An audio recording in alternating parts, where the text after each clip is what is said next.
What's up? This is Everybody Settle Down. I'm Charlie Marlow. That is the great Eric Messersmith. And Eric, we have now about a week to break down this epic battle between Donald Trump and Kamala Harris. So we have about a week's worth of betting odds, polling, and all that. What do you think? What are your biggest takeaways so far? Well, my biggest takeaway is how quickly and dramatically everything changed. When Biden dropped out, which we had all kind of been thinking would happen for a while, but you didn't know how it would play. And, for instance, I thought there was a decent chance that somebody would challenge Kamala and you would have some type of open process. I didn't think it was likely, but I thought there was a chance.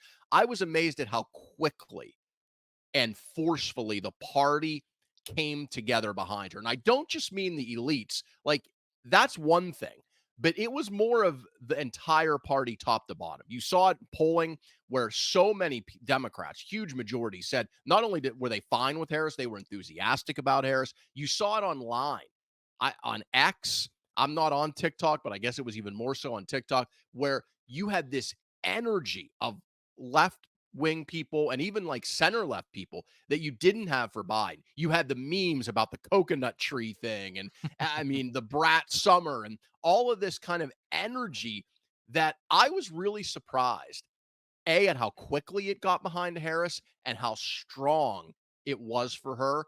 And you see it in the polling. The race is completely reset. We are now back to where we were 6 months ago, 4 months ago, pre debate, where you had a race that was very close to a toss up, but leans a little bit toward Trump.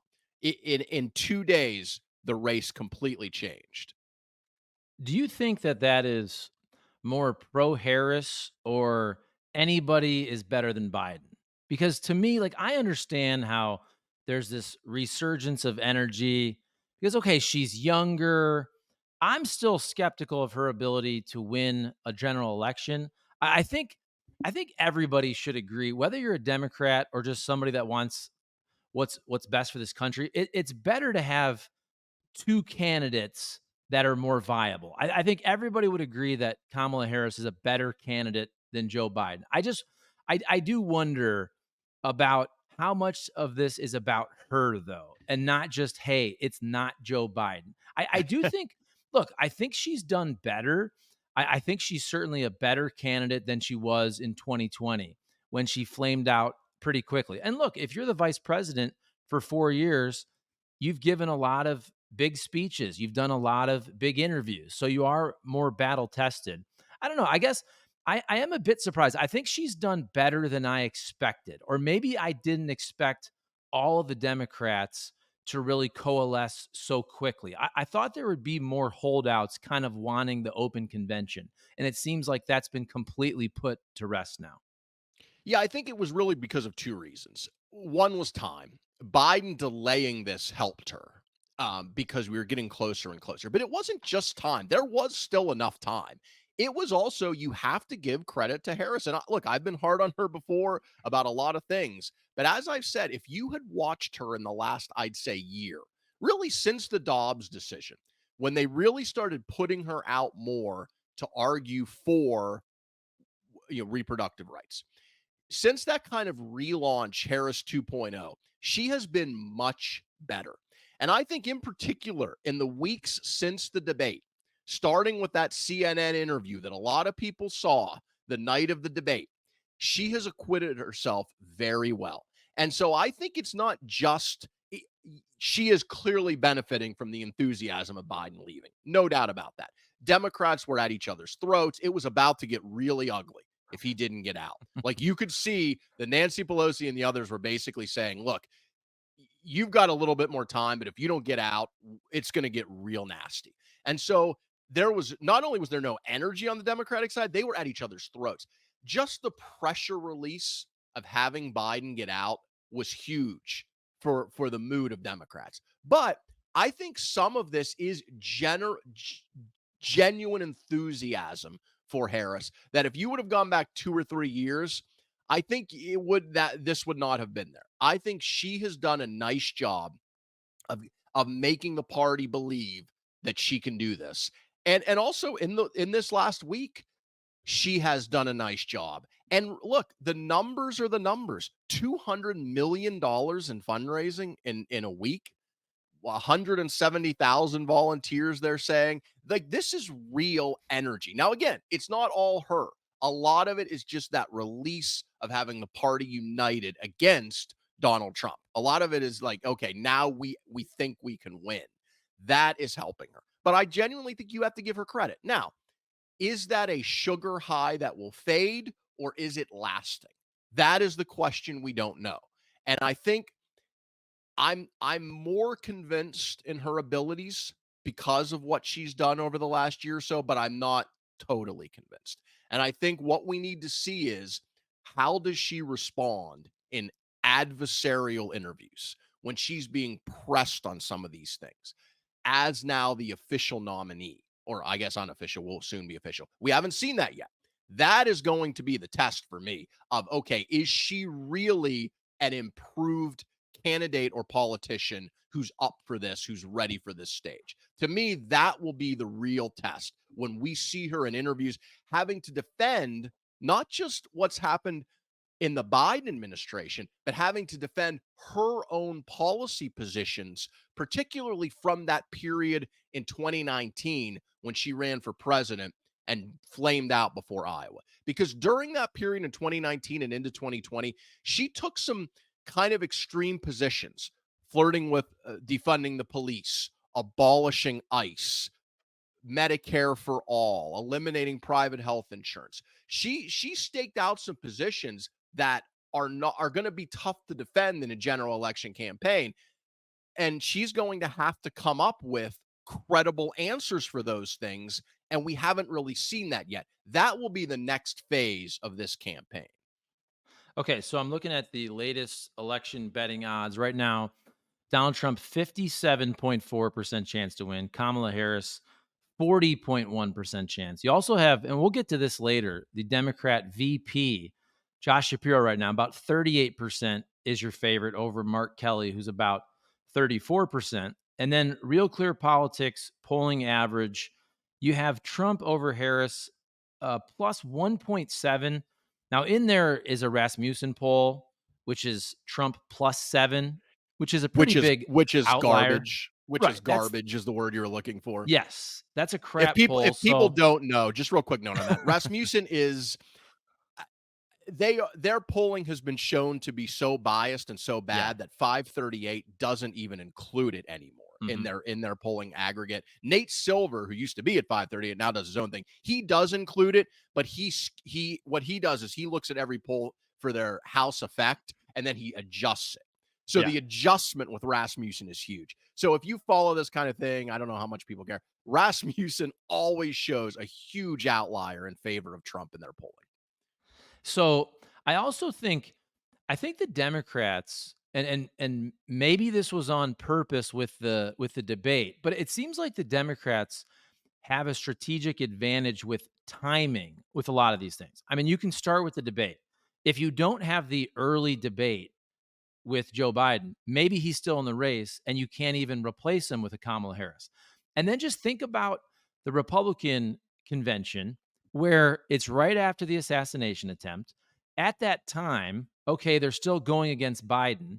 So all of their strategies against Biden. And then right after the convention, basically, there's the switcheroo. So it's like all of their attacks on Biden don't really matter as much because it's Harris now. Now, of course, you can attack the Biden Harris administration. I get that. But then think about to quote George W. Bush, the strategery of the VP pick. And I really want to get into this because I feel like JD Vance has stepped on a lot of rakes. But think about it. If you're the Dems, you can attack JD Vance as they have for the last couple weeks, and you don't have to pick your nominee for another week or so. And you can kind of strategically play this out and say, oh, maybe Shapiro and Pennsylvania makes more sense. Maybe Kelly makes more sense. And they can kind of also wait to the convention. They can look at polling for the last couple weeks, for another week or two, and really devise a strategy. I think the timing of this, of all of these things, has benefited Kamala Harris and the Democrats. Oh, I think so. And look, for a long time, we talked about this. See, luck matters. Okay. events that happen out of your control matter, and they influence everything in life, including presidential elections. And for a long time, Trump had the luck on his side. I mean, think about it. He had these 4 criminal cases, 3 of which were pretty serious, and 1 of which was marginally serious. The only one to go to trial was the one that was marginally serious. The other 3 about trying to overturn an election, his ridiculous handling of the classified documents, because of bad luck. I mean, think about it. In Georgia, you have 2 of the prosecutors sleeping together and not really disclosing that. And that's pushed that case off, trying to overturn the election in Georgia. The documents case happened to go before a judge who was about as pro Trump as you can be, who is going to be reversed on appeal, but has thrown the case out because of a ridiculous argument about the special counsel. That's going to be reversed, but it's going to take time. And then on the other case, the January 6th case, the Supreme Court deciding not to take that case when they could have back in December, waiting until April, issuing their decision in June, and sending it back to the lower court. That case is going to come back around too, but again, it's going to be delayed. So Trump got incredibly lucky there with the way that is all played out. He got lucky the indictments happened during the primary process. That helped cement the nomination for him. So things were, and then of course, look, obviously it was unlucky he was shot at, right? But it was lucky it grazed his ear. Thank God that he wasn't killed. But also that happened right before the convention. So then he got this wave of sympathy, of support, and then you had the convention. So outside events, and that's why we all should be a little bit humble about trying to predict the future, because crazy shit happens, especially this year. Who knows what's going to happen over the next 100 days? But you're right. The timing of everything recently now has worked out really well for Democrats. I will say the one interesting thing to me about it is, okay, if you're the Trump campaign, obviously you could not predict Biden would be that bad in the debate, right? They thought Biden was going to be their man. That they had Mhm. planned for Biden, they had a strategy for Biden, and of course you would. He's the incumbent president running for re-election. But it's not like nobody's talked about him getting out of the race this year. Like the betting markets had always priced in. I'm talking about prior to the debate, some chance that he would be replaced. You and I have talked about it. Like it wasn't like this completely came out of left field. You knew it was a possibility. And so what's surprising to me is how flat-footed in this last week the Trump campaign and a lot of Republicans have been in trying to attack Harris. And it's resulted in helping her because the attacks you saw right away, even before, right before Biden got out, and then when he did, were things like she's a DEI hire. She had sex with Willie Brown, back in San Francisco in the 90s or whenever it was, and that's why she has a career she has. Like talking about her laugh, like some of the things she said, Cackling. cackling, right? And like all of these things are not things that are gonna play. Like they play really well in the right wing echo chamber, right? Like Mhm. in the MAGA for you X feed, they play well.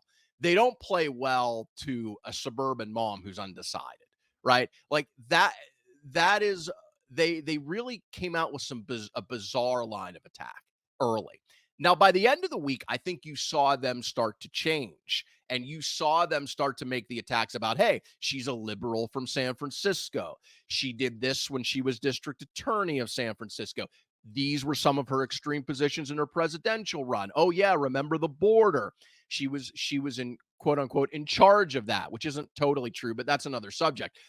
Tying her to unpopular policies of the Biden administration. So you see Republicans started to get there by the end of the week. But I think it's interesting that they didn't have this ready to go, knowing that this was a very real possibility. Yeah, I think when you talked about suburban women, I think this is fascinating because if it comes down to suburban women, again, I just think that Kamala and the Democrats have a big advantage for several reasons. And we can wrap this into a conversation about JD Vance also. So, first of all, just so everybody knows, by the way, this election may come down to immigration. Clearly, that's in Trump's favor. This election could come down to inflation, economy. You got to think that's in Trump's favor. But if it comes down to an issue about abortion and women, just think about the dichotomy going on right now where you do have a woman, Kamala Harris, running. Obviously, abortion is the Democrats' best issue, you would think. You're also going up against Donald Trump, who like it or not, and whether he really takes credit or tries to back away, it was his three Supreme Court justices that led to the overturning of Roe v. Wade. And then look, maybe I'm wrong on this, but I think that Trump and the Republicans have a big JD Vance problem. Normally, I don't think VPs really matter that much, but if you think about the strategicness of why you choose a VP, maybe you're trying to pick up a state, whatever it is. Okay, JD Vance doesn't get you Ohio. You already have Ohio. Ohio is no longer a purple state. It's now like a 10-point Trump state. Okay, he's young. I get that. I like that. And I'm from Ohio, and he went to Ohio State. There's some things I like about JD Vance, but he seems like a younger version of MAGA. I don't think he brings anybody new under the tent. I did think, okay, maybe he can go to Michigan, Pennsylvania, Wisconsin, and speak to them, the working class voters, kind of some of those white working class folks that feel like they've been overlooked. Thinking back to the Hillary campaign, maybe he can do that. I'm not going to say that he can't, but right now, all we hear about is JD Vance, that he's more extreme on abortion than even Donald Trump. That's not good during this 2024 campaign. And then this whole cat ladies thing, which I think is fascinating. And I don't try to take whatever anybody says literally. But this is the game of politics. And as I was scrolling through Twitter, I don't like to try to take other people's takes and pretend like I thought of them myself. But as I'm looking through, I saw a tweet from Chris Cuomo, and I thought it perfectly encapsulated what's going on here. He said, and this is how I feel, of course, JD Vance didn't mean all women and all these women that struggle, right? That struggle to have children, IVF. Of course, he wasn't talking about them. He was making a joke. It was kind of a joke about whoever, Kamala Harris, Mayor Pete, these childless cat ladies. I get it. It's kind of funny. The Democrats are running with it, but this is a long explanation. Cuomo said this is deplorables. This is what Republicans did with deplorables. Of course, Hillary didn't mean that every Republican was a racist and a sexist. That's not what she meant. But Republicans ran with that because it was smart. It was strategic. That is the game. And Chris Yeah. Cuomo said, look, this is the game. Of course, JD Vance didn't mean all women or people who struggle, but this is the game of politics. So, of course, Democrats are going to use it. And it seems like they're using it very well. Like when you see reports that Trump might dump JD Vance, I don't know if he will, but I don't think JD Vance brings any value to the ticket. And what if he brings negative value? Like Yeah. that usually doesn't happen. I think there's a very good chance that he actually brings a negative EV to the campaign. Yeah, I think you're right. And the numbers back that up.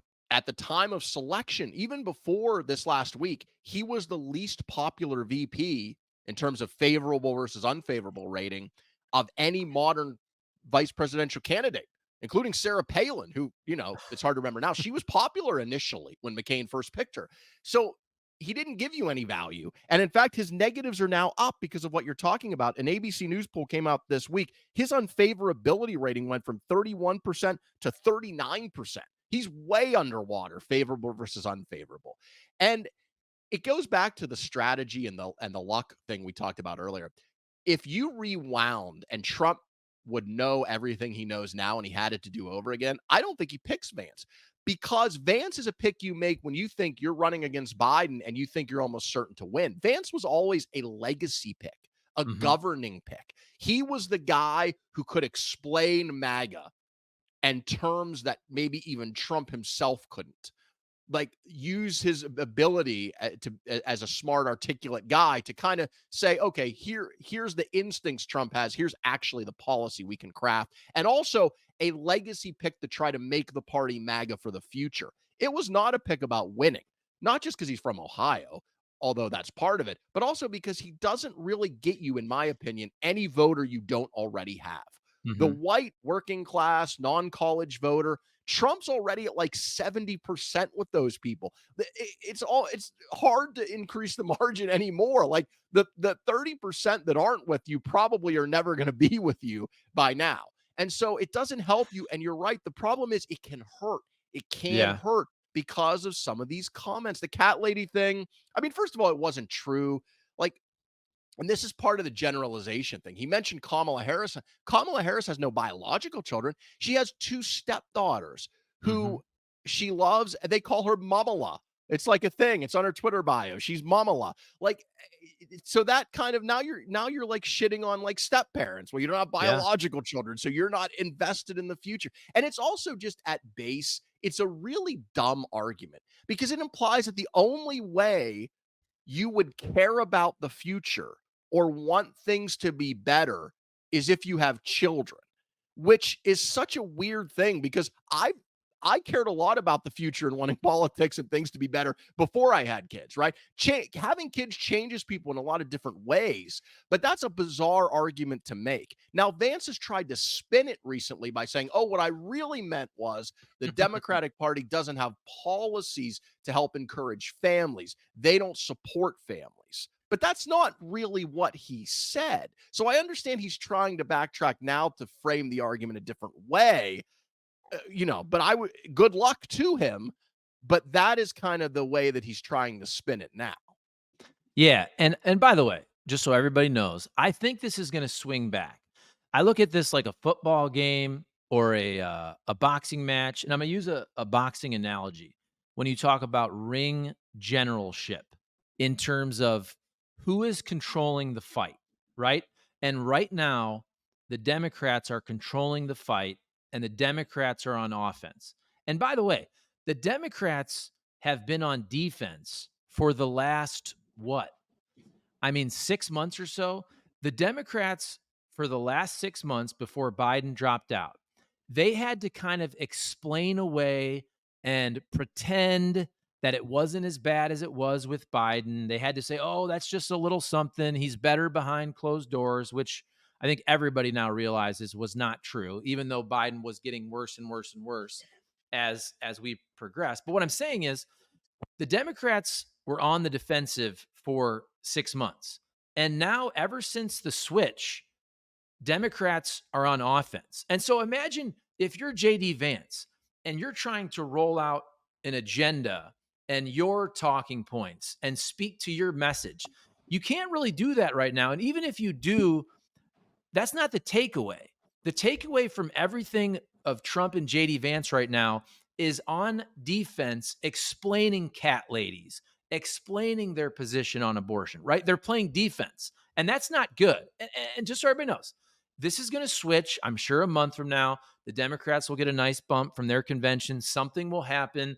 The Republicans will be back on offense soon.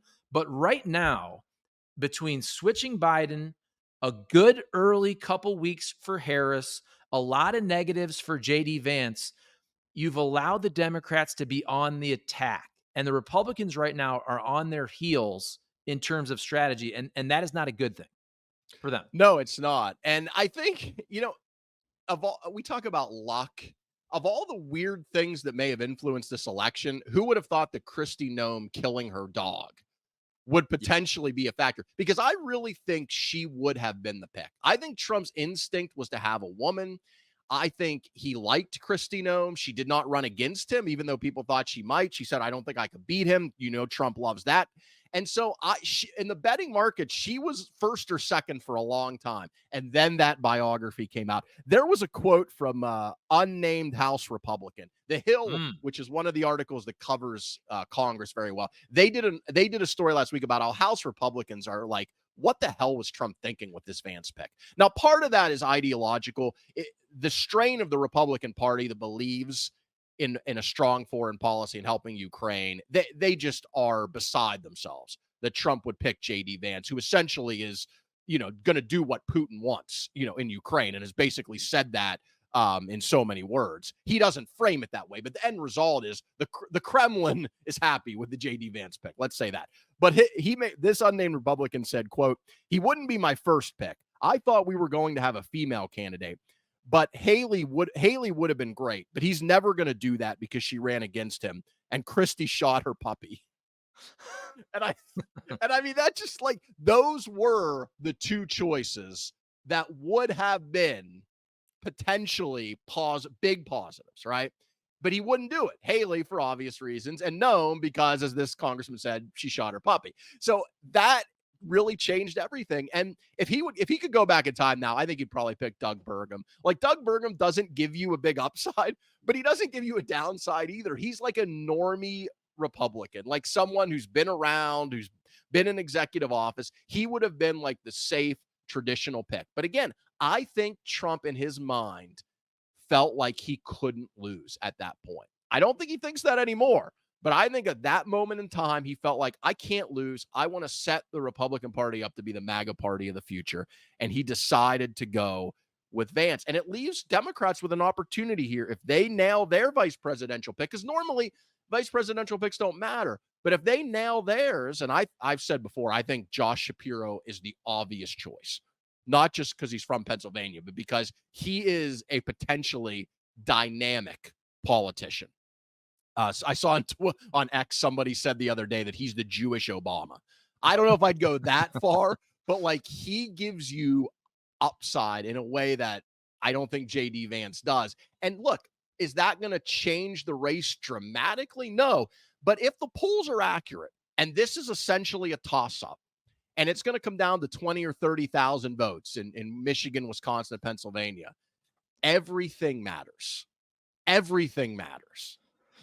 And this is where, in my opinion, I think Trump's biggest weakness is his ego. And you can go back to 2020. Now, whether Trump really knows he lost or he thinks it was all rigged, but I've said this 5 million times. If Donald Trump just accepts the 2020 loss, he wins this presidential race in a landslide, I think. I really do. I think if he just accepts, he can bitch and complain in the same way that, Hillary said illegitimate president. But if you just accept, you don't do all the legal BS, you don't hold the rally on January 6th, you don't have people storming the Capitol. I truly believe because Donald Trump's presidency overall was pretty good until COVID messed up the entire world. I think Donald Trump would win this election in a landslide. It's his ego that prevented that. And then if it's an ego pick to choose JD Vance because you think this is just an election you're going to win, which I don't know if he really believed that. Like, at the end of the day, it's always going to be pretty close to 50-50, whoever the Democrats throw out there. But what I do find funny about JD Vance, and I don't dislike JD Vance. I don't agree with him on a lot of things, but I find it funny because he's clearly ideologically much more extreme than Trump. And you and I both know Donald Trump just says basically whatever it takes to get elected. And I'm not even Right. saying that's a criticism, by the way. I think Donald Trump, who was a lifelong Democrat, I think he would have run as a Democrat in 2016 if it was easier to get to the presidency. So what I'm trying to say is Donald Trump, I think at his core, is more willing to compromise to win than a lot of people. It goes back to debate when he says about abortion, well, you got to win. You got to win Right. elections. So it's kind of hilarious to me. Here's this guy, Trump, who really wants compromise in order to win. He's paired himself with somebody who ideologically is really very right. I'm talking about right on the spectrum, on the political spectrum. I don't think Trump is really like that. It appears he's like that because of the Supreme Court justices he's picked and some of his policies. But at the end of the day, I think Trump will do whatever it takes to get elected. It's just funny to me that he's chosen JD Vance, who Trump now has to kind of walk back a lot of Vance's comments on some of Right. these women type issues. Yeah, it's weird with Trump because when he first got in to presidential politics, 2015, which seems like a lifetime ago, it was only 9 years ago. I think he was fairly close to a blank slate. I don't think he had hard, firm positions on a lot of things. And you saw that even during his first term where he would flirt with all kinds of things. Like he would flirt with gun control after one of the Yeah. shootings. he came out and sounded like he was going to be for like a big gun control deal, and then Mhm. the NRA got to him, and that quickly went away. He flirted with a big immigration deal, and that went away, like allowing the Dreamers to stay. So I think Trump was very malleable in his positions for a long time. But I think what happened over time is he developed a philosophy. Now, he doesn't articulate it as well as others do, so it's a little harder to see what it is, but I think it is clearly there now. And I think Vance has those same instincts, the MAGA populism. I think the difference is Trump's policy positions for him are second to winning. Yes. So he has them now. And he believes strongly, I think, in certain things in a way that I don't think he did in 2016. But they all take a back seat to what do I need to do and what do I need to say to win. And you can look, in some ways, I guess that's a good thing because it shows that you can be moved. In other ways, I think it's pretty cynical. But the point is, Vance is not really like that. I do think there is a chance, though, that Democrats do overplay their hand on the Vance thing Mhm. in this way. Say what you will about Vance, but the thing I actually like about him, and I think some others like about him, is he is part of a new breed of Republicans. And Marco Rubio is in this camp. Tom Cotton, Josh Hawley from the state you're in, Missouri. These younger senators that are not hardcore, let's say, Reaganites when it comes to government policy of helping poor and middle class people. And Mhm. they are more likely to say support unions. They are more likely to support some policies that go against corporate interests, which for a long time have dominated the Republican Party. I'm not saying they're Bernie Sanders, they're not, but they are not your hardcore corporate conservatives that we are used to. And I think that's a good thing. And I think that's the good part of Trump's populism. I have a lot of problems with Trump's populism, but that's the part that I think is good on the merits, but also I think appeals to these working class voters that more and more have come into the Republican Party. And that change is a change that does have appeal to the middle. And I think if Vance and Trump can settle on that lane of their kind of moderate populism, I think that could really help them. But the problem is they can't get there because instead they're focused on, shitting on single people and people that don't have kids. And it's like, no, just focus on your relatively moderate views on economic issues compared to past Republicans. And if they could get there, if they could get to that place, I think the Vance pick would have a chance to be helpful. But I just don't know that they can get there because of their obsession with, you have to have children and you have to do it a certain way, and all that stuff does not play well with the people who are going to decide this election. This is kinda random, but I just thought of it, and here we are, we're on YouTube. YouTube is, owned by Google, so hopefully as I talk about this, we're not gonna, get our channel erased, but have you seen this deal about? Because I tried this last night. Have you seen this deal about if you type in "assassination attempt, Donald Trump" into Google, it doesn't show up? I mean, that's pretty crazy. Look, when people on the right. What do you mean? What do you mean it doesn't show up? So let me explain, and I can show it to you. Basically, I saw people on Twitter doing this. If you Google, I'll do it right now. If you Google assassination attempt on Donald Trump, okay, what would normally happen is clearly what's one of the top trending things? It would go right to Donald Trump, okay? It goes to assassination attempt on Truman, classroom, nations, classroom characters. Now watch. I'm gonna keep writing. Attempt on. Okay. I'll do TR. Now, Eric, don't you think Donald Trump's got to be the first thing to come up? I would think so, It just happened.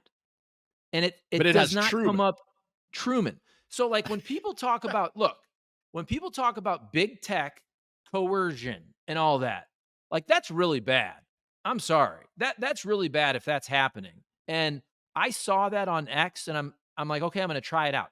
I saw people do it with an AI program, so I tried it with Chat GPT, but Chat GPT is behind. Like they only are up to like 2021, so they don't even know. For example, if you type in Kamala Harris and Donald Trump or Joe Biden, for example, ChatGPT doesn't recognize that Joe Biden is not in the race. Oh, ChatGPT wow. doesn't recognize that Kamala Harris is now the presumptive nominee because they're behind. But the fact that Google, it seems like, is trying to freeze that out, that's bad. That's wrong. It is. It's bad and it's weird. It's very Yes. weird. Like, maybe Google will come out with maybe there is some type of explanation for that. I mean, I don't know. But that, because I imagine people have been searching that a lot lately. So it can't just be, well, people aren't searching it, because I find that very hard to believe. You saw that with their AI. I mean, Mhm. remember when the AI came out, was it last year? And that was like, show me a Revolutionary War soldier. And it was pictures of, like, every race except white. Like, people Yes. made a joke about it. You could not get the AI to produce an image of a Caucasian person, no Yeah. matter how hard you tried. It was so weird. And the answers about, is Elon Musk worse than Hitler? And the AI was like, well, it's hard to say. Yeah, Right. clearly the bias of AI is of these AI and these algorithms is a legitimate thing to talk about. Absolutely. I think that is a totally legitimate critique conservatives have of big media and big tech. Now, the question is, what, if any, is the government's role, right? That is the difference. Remember, at the end of the day, these are private companies. And also, when they were shamed by that, they changed it. They took it Yeah. down, right? It's not like they were like, no, we're going to keep these up no matter what you say. So I understand the criticism and I think it's fair, but I would say that my next question would be, okay, what's the remedy, right? Are you saying now government should intervene? Because I thought conservatives didn't want that. And also, if you follow, I know X is not as powerful as YouTube, Google, although I think in certain ways it's probably pretty close. But if you are on X, there is a strong bias towards conservatives on X. And Yes. even Elon Musk will, like, post things. Like, he posted a Kamala Harris deepfake video the other day where it was video of Harris, but it was an AI generated voice saying things disparaging about Joe Biden and Harris. And he didn't label that as parody. He didn't label that as AI. He just posted it. I mean, I think you could look at that and say that's not a responsible thing to Yeah. do without posting that that's a parody. No, you're right. It should say, "Hey, it's a parody." And when I saw today on X that Gavin Newsom quote tweeted that and said, "Hey, if you're going to do this AI stuff, I'm going to bring up a bill against that." And then Elon Musk basically said, "In America, you can do parody." And he said, I don't know if you saw this, but he said something like, "According to Sugan D's nuts." So basically, suck on D's nuts. I mean, and look, That's pretty whether you funny. agree or That's disagree, pretty I, funny. I think both of us still have a good sense of humor. You have to laugh at some of this. And so along those lines, I was going to save this till the end. We'll talk RFK at the end, but this is kind of along the lines of political adjacent things. What did you think of this whole controversy about the Olympic opening ceremonies going on?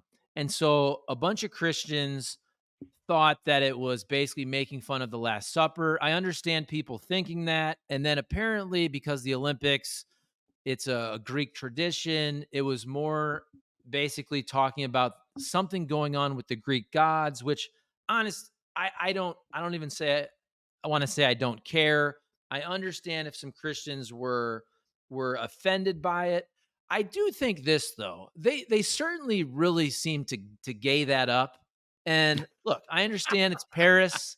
I understand it's France. There's art, there's culture, there's ballet. And by the way, this is coming from somebody who has not watched 1 second of the Olympics. I'm sure the opening ceremonies were like 3 hours long. There was some cool stuff and LeBron James and flags and Yeah. outfits. And this portion that did seem very gay became the real thing that everybody's talking about. I don't know how even big of a deal it was in terms of the whole opening ceremonies, but it did seem to me, as somebody who isn't bothered by this stuff, like I think you should represent, I'm cool with gay people and everybody, but like it did seem overly gay, you know? Is that I fair to watched say? well, I watched a good chunk of it. First of all, Celine Dion was amazing. I mean, she Okay. brought the house down and at the end, and she's, going through a rough time, physically. So she's got that stiff person disease or whatever it's called. So that was Yes. really cool. But yeah, look, I'm like you. I don't get offended easily by anything. And so making fun of anything is not something that's gonna, turn me off. I thought it would have been weird though, and really counterproductive if they would have been mocking the Last Supper painting Yes. like that, and Christianity in general. Like I did agree that that would have been a really, really dumb play. But of course, now but I also was watching that, and if you they had a catwalk and they had people on both sides and long lines, and they were doing. So to me, when I was watching it, I never thought, oh, they're mocking the Last Supper. That's not what I thought. And in fact, if you look at the video now, what they were mocking were paintings about Greek gods. There's a painting about Greek gods where they're doing all kinds of crazy things in the background. So I wish they would have come out and explained that right away. I think that was, first of all, from a PR standpoint, that was really stupid to not come out ahead of this because, as you said, that blew up right away, like instantly. I also think maybe people should just pump the brakes a little bit before we make definitive statements about what something is when we're not sure. Like, I don't know. I mean, I Yes. know that in this age, that's not that's a wish. That's a dream that won't happen.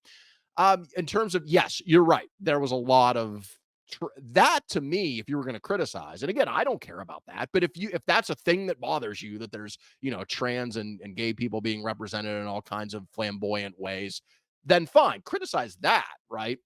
But don't criticize something that really wasn't even the intent of what they were doing. And in fact, now that they've put it out, you can see they were making fun of these paintings, or not making fun. They were reimagining, let's say, these paintings about Greek gods since the Olympics started in Greece, and we have that tradition. So I find it hard when these things come up to talk about in one regard, because I am so removed from the people who would get offended by Me something too. on either side, that it's Yeah. just really hard for me to summon that kind of outrage, like about any, like maybe that's why this is called Everybody Settle Down, because it's just really hard for me to get really fired up about any kind of commentary or point of view that mocks another point of view, Right. And to especially when me, it wasn't even what they were saying it was. That's the other right. thing. And I get that. And that's a huge part of this, that hey, what you thought they were doing, even though I understand why you took it as a shot at the Last Supper, which would have been wrong, I agree with. It wasn't really that. But on the other side, I do understand when people say some of this stuff with the gender, with the trans, is being kind of just shoved into our faces. I do understand that argument. And just let me be clear that I'm all for anybody being who you are. And I do think representation matters. But I do think sometimes, like when you look at commercials and some TV productions, and representation somewhere, it does seem like, and I'll speak right to the trans stuff. I said I think everybody would be better off if we talked less about the trans issue. If it truly affects 0.5%, whatever the number is, 0.5% of the population. So we're talking about what? 1 out of 200 people.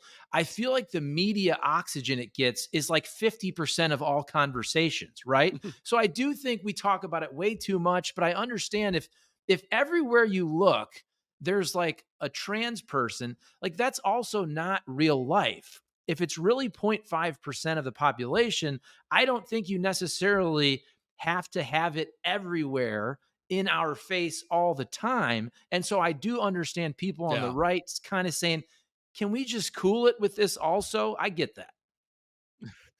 I do too. I think both sides overreact to each other. Yes. And it's like, and so it just becomes a thing that it takes on an outsized importance. And I don't think that really benefits us as a society. I think it's an important issue, particularly around what we do with children, and there's all kinds of states passing bans on that, and who's allowed to participate in what sports. I think those are all legitimate political Mhm. issues, but I don't think that it is as big of a deal in the day-to-day lives of most people as either side makes it out to be. And I do think that look, part of the argument of conservatives, like that I do agree with, is what you were saying. This obsession that parts of the left have, and let's be honest, liberals control or have a lot of influence in Hollywood and in a lot of this media we're Mhm. consuming. And I think that obsession, like you see it even something in something like Star Wars, and the way they're so obsessed with, oh, it has to be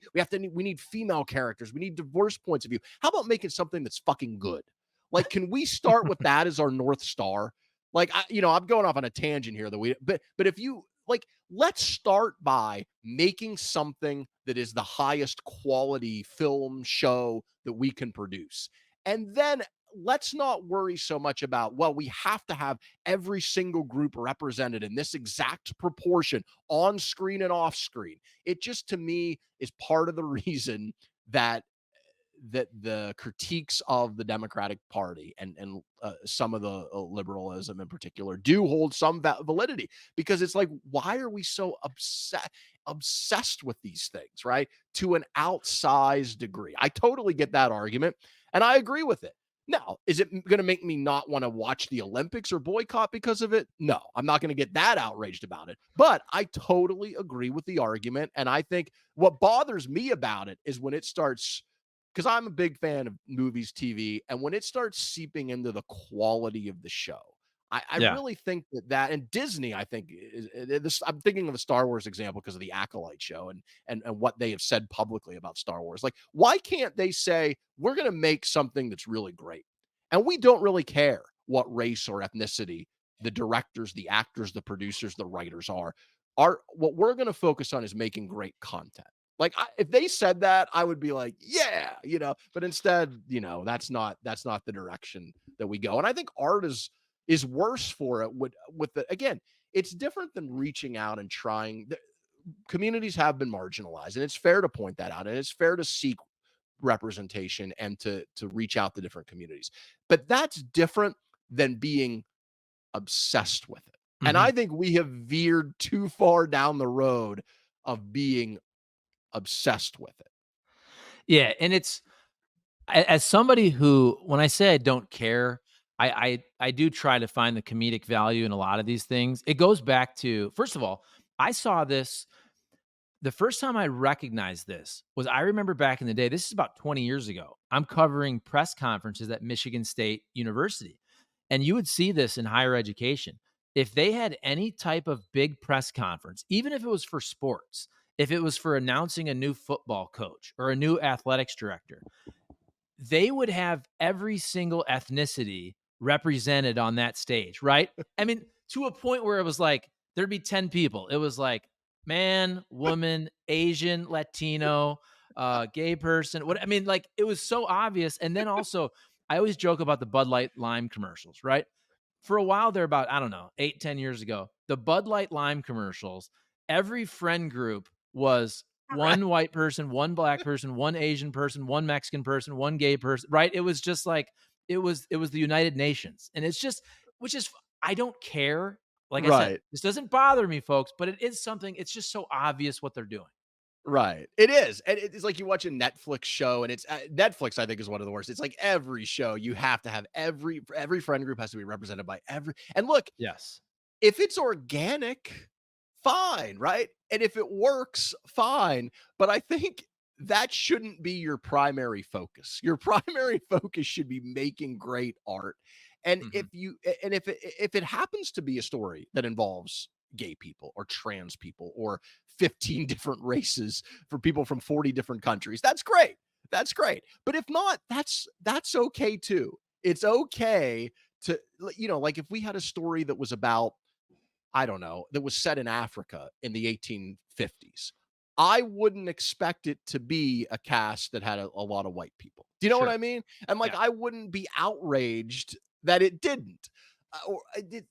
We have to use some common sense here. And so look, I'm with conservatives on this, man. This stuff has gone off the extreme. And look, a lot of it is not that serious at the end of the day, in terms of like, I'm not gonna you know, go out and picket Netflix. But to me, I'm like you. It's more funny to me. It's more like amusing that we see this so much in our culture now. Yeah, and I will say this though, as I flip, because 99% of what I've said has been against the left on this. But I will say the right also takes it too far. When you're offended that the Little Mermaid is black, right? Like, who gives a crap? Yes. A Yep. mermaid can be any race. Like, also, don't be stupid with things like that also, right? It's fine. Okay. Yes. I Let's totally agree with you. end Both I think that the point of the story is both sides are crazy. correct, correct. Let's end on, before I let you empty your notebook, but RFK Jr., the other day, some reports, I believe it was Friday, are saying he's gonna drop out, canceling campaign events, he's gonna endorse Trump. He comes out on X, he says, "Fake news, I'm in it to win it, blah, blah, blah." You brought this up earlier. It is interesting. What's the RFK Jr. factor? I've said all along that if he got to debate, he'd get a huge number. They're clearly freezing him out of the debates. If we have another debate, at all. I don't know if he'll be in it, but that clearly weakens his campaign. You were mentioning the polling that actually now RFK being in there is helping Harris, it seems like, which for a while it seems like it was helping Trump. So I'm an RFK Jr. fan. I like a lot of what he's about. What kind of impact do you think he will have here now that we've changed it up a little bit with Harris jumping in? Well, look, I don't get every prediction right, certainly. I mean, I'm the one who said I thought Biden would do well in the first debate, but I do get some things right, and I think I'm going to be right about my RFK prediction that he's going to But get hold on, 5% or less but hold on. if he I stays in. said, but I said all along he had to debate. You did. You did make that comment. I guess I knew he wouldn't get into the debates. I knew they wouldn't let him in. Although, look, is it assuming they have a September debate, which Trump said the other day that he wants to wait until the Democrats officially have a nominee, but I think they will debate. If they do, the Kennedy will have a chance to get in there because the criteria is be on the state ballots with enough electoral votes you can win. He's going to do that. But then the other criteria is get 15% in some polls. He hasn't gotten 15% in a while. His support is fading, as I expected it would, as you get closer to the election. He's down in the latest, a lot of the latest polls, he's down at around 4 or 5%. I think the interesting thing about RFK isn't really about him. I'm sorry to all the RFK, true believers. He's not going to be a factor to win this race, but he is a factor in how the race unfolds. Very consistently in the Trump Biden matchup, Trump did better by a point or two when you included RFK Jr. and the other independent third party candidates, Cornel West, Jill Stein, the Libertarian candidate. And that makes sense because Trump kind of has a ceiling. And he got roughly between 46 and 47% in each of his two previous presidential runs. He won one and he lost one. In the one he won, the other candidates, third party and independent, got about 6% of the vote, which is pretty substantial. The one he lost, they got about 2%. But with Harris so far, and again, the caveat with her is it's very early. We don't have a lot of data. It seems to be slightly reversing. This is from Interactive Polls on X. They're at IA Polls 2022. I like to follow them because they tweet out a lot of polling. So 5 polls they have in this last week that measured both head-to-head Trump versus Harris and also with RFK Jr. and the other candidates in, right? In 4 of the 5, Trump led when it was head-to-head. But when you included RFK Jr. and the other candidates, Harris led in 3 of the 5. So in a New York Times Siena poll, for instance, head-to-head Trump +1 with RFK and the other candidates, Harris +1. Wall Street Journal head-to-head had Trump +2, RFK and the other candidates. That swung 3 points. It went from Trump +2 to Harris +1. Very interesting. I think part of the reasons RFK Jr. support has dropped in the last couple of weeks, especially with Harris now as the candidate, is because of what I was saying earlier. I think not a lot, but I think some number of people were kind of parking their vote with RFK Jr., or if they were far left with Cornel West. If the people who were chanting Genocide Joe, I think some of them were parking their vote with Cornel West or Jill Stein, the Green Party candidate. And I think what has happened is Harris has gotten a lot of those people back. Mhm. Trump's numbers really haven't dropped substantially. What has happened is Harris has improved on Biden by drawing more from the RFK Jr., Cornel West, Jill Stein contingent. She's taken some of those votes back. And I think that is an interesting thing to watch. So the conventional wisdom for me all along when it was Biden Trump was the more people who vote third party and independent, that slightly helps Trump. But now I don't know if that's true anymore. I think Harris has gotten a lot of those people back to the point where now I don't really know what RFK Jr.'s impact would be if he dropped out. I don't think it would be substantial though, because his percentages keep going down and down. And I think the only way for that to change would be if he gets into the debate, which I don't think that he will. And so I wouldn't be surprised if he drops out, but I don't know if it would matter that much if he does. Yeah, and if I can try to explain why I think this is happening, because I think I'm a decent example of this. And I think there are a lot of moderates, whether you're a true independent or you're a never Trumper or somebody who didn't like what Trump did around the election in January 6th, or if you're a Democrat who just doesn't always vote for Democrat no matter what. And I say myself, who's always voted for the Democrat for president, about 6 months ago, 7, 8 months, whenever it became very apparent that Joe Biden was losing it, I just could no longer support that. I just couldn't. No matter what.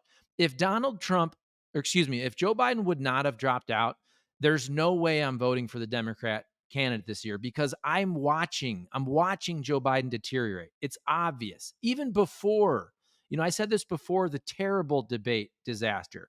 It was clear he was too old for the next 4 years till he's 86 years old. So what I'm trying to say was, I always vote for the Democrat. 6, 7 months ago, I just said I'm not going to vote for Biden. So at that time, I'm open to RFK Jr.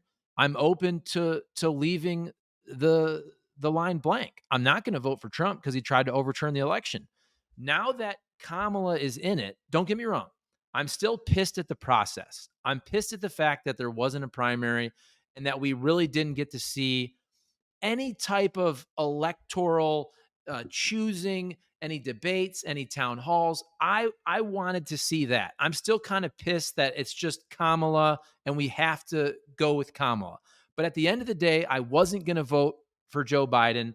I was thinking, okay, I'm flirting with RFK Jr. I'm flirting with not voting for anybody. But now I'm flirting with all three of those. I'm flirting with Kamala. I'm flirting with RFK Jr. I'm flirting with leaving it blank, because I'm also just the whole process this time around has also bothered me. Just all of this, right? Yeah. Like not really getting to choose the Democrat nominee pisses me off. So I'm going to let the next 4 months play out before I figure out who I'm going to vote for. But now the Democrats are back in. Whereas if Yes. they'd have ran Biden, they were out for me. And I think they were out for a lot of Democrats who are just like, come on, man, Joe Biden is dying in front of our eyes. Yeah, here's my theory on RFK Jr. that I want to be clear. I think we should all be kind of humble with the polling this last week, because Yeah. everything has been crazy, not just with Biden dropping out, but you had in 3 weeks, you had the debate, you had the fallout from the debate, the assassination attempt, the RNC, the Vance pick, Biden dropping out, the party coalescing around Harris. So I want to give the polls a couple of weeks before I really start to say we've seen big shifts. But here's what I think, my general thought about what's happening with RFK support. I think, just to use crude numbers, and I'm not saying these are exactly right, but I always thought the RFK Jr. support fell into roughly three buckets that were kind of roughly equal sized. The first is the true believers. These are the people that love RFK and they would vote for RFK no matter who was running against him. Mhm. They just like his vibe. That bucket isn't going to leave him no matter what. That's still why he's getting 4 or 5% in these polls. In the recent polling, he's getting 4 or 5%. I think that is his floor. Those are the people who are with him no matter what. But he was at 15%, 10 to 15 to even 20. So it was a lot more than that earlier in the cycle. And I think the other two buckets were the people who kind of like or lean Republican, are more conservative, especially culturally, but can't quite stomach Trump. I think that was one bucket. And then I think there was a third bucket that you're talking about, which is people who lean left but couldn't stomach Biden because he Yes. was too old, mainly. Mhm. I think what has happened with Harris is she has unlocked the people in that bucket to now come back. And Yeah. I think that is why she is polling better in the 3 or 5-way races than she is head to head. Because those other two groups, they're not affected. The RFK Jr. true believers are still there. The people who really don't like Trump but are lean right are mainly still there. But now the Democrats who were parking their vote, or the lean Democrats in RFK, they have an excuse to come back. Same thing with Cornel West. The people who are really against the war, Harris has maybe a little bit more nuanced position in the Gaza conflict than Biden did. So I think it gives them a little bit of an excuse. And that's why Trump's numbers haven't really dropped, but Harris has improved on Biden's because she's pulling from those groups of people. And that is why I think if RFK Jr. stays in, the conventional wisdom for a long time was it slightly helps Trump. I think it will be the opposite. I think if he stays in, it will slightly help Harris. Now, will that be enough to make a difference? In the swing states, it might. Like we talked about, if this comes down to 20 or 30,000 votes in 2 or 3 states, everything makes a difference. The VP choice, if it's Shapiro, let's say Shapiro in Pennsylvania gives you a point, right? Let's say if Harris picked Mark Kelly in one world and he picks Shapiro in another, she picks Shapiro in another, and that makes a 1 point difference in Pennsylvania. That could be enough to swing that state and swing the Mhm. election and get her to 270. So that is why that selection really could matter. And that's why something like RFK staying in could matter. Now, maybe RFK gets out and endorses Trump. And so maybe that bucket of lean Trump voters now goes home to Trump. But if he stays in, I think it on the margin helps Harris. I really do. I think it could swing at a point or two in these key states. Let's end on that. Great episode. Man, we got a lot to talk about. We're going to have a great next, what, 3, 4 months. The crazy election season that we all predicted finally happened. It just took a little bit longer than we all expected. Please comment, like, subscribe, share the channel, share the shows, share the videos, put them in your group text, post them on social media. Let's get this thing going. Eric, great stuff, man. We'll see you next week, buddy.